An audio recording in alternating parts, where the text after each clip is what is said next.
Contractor कुठे गेला? कालूराम. हे बघा, वॉटर किंगडम आहे, वॉटर किंगडम चांदीवली विधानसभा.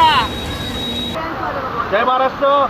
सध्या आहोत आपण महाराष्ट्राची सर्वात मोठी विधानसभा चांदीवली विधानसभा. याच्या विकासाची चर्चा पूर्ण महाराष्ट्रात नव्हे तर डोनाल्ड ट्रम्पपर्यंत पोचलेली आहे. आपण बघू शकताय की आज आमचा हा अंधेरी घाटकोपर लिंक रोड पूर्ण पाणीने तुंबलेला आहे. लोकांच्या घरात 4-4 फूट पाणी आहे. मी कंटिन्यू सांगतोय की महापौर मॅडम आपण खोटं बोलताय, उपमहापौर साहेब आपण खोटं बोलताय की आम्ही 80% नालेसफाई केलेली आहे. परंतु आपले अधिकारी, आपले काही लोकप्रतिनिधी आणि तो कालूराम कॉन्ट्रॅक्टर ज्याला SWDचा कॉन्ट्रॅक्ट दिलेला आहे नालेसफाईचा, त्या सगळ्यांनी मिळून जे कार्य केलं आहे ना त्याच्यामुळे आमची आज ही परिस्थिती आहे. कोण भरपाई देणार आहे यांना? देवेंद्र फडणवीस साहेब, मी तुम्हाला विचारतो, यांच्या घरात पाणी गेलं, यांना लाखो रुपयांचं नुकसान झालं आहे, यांना भरपाई कोण करून देणार आहे? दरवर्षी आमची हीच परिस्थिती आहे. 1 वर्षी झाला, आपल्याला समजलं पाहिजे की हे चुका आहे, दुसऱ्या वर्षी होणार नाही, पण दरवर्षी हेच चुका होतात.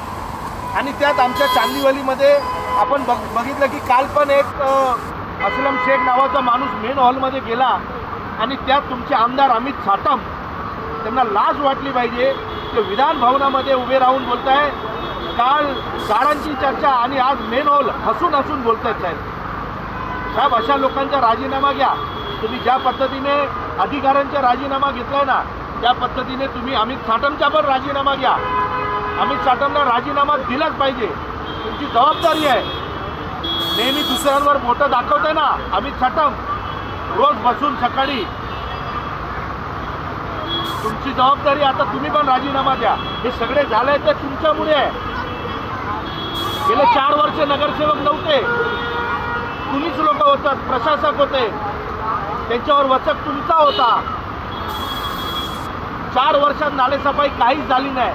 म्हणून आता या वर्षी तर त्या कॉन्ट्रॅक्टरला माहिती आहे की आमच्या आका एवढे मजबूत आहे, आम्हाला काही होणार नाही, म्हणून त्या कालूरामनी कुठंच साफसफाई केली नाही.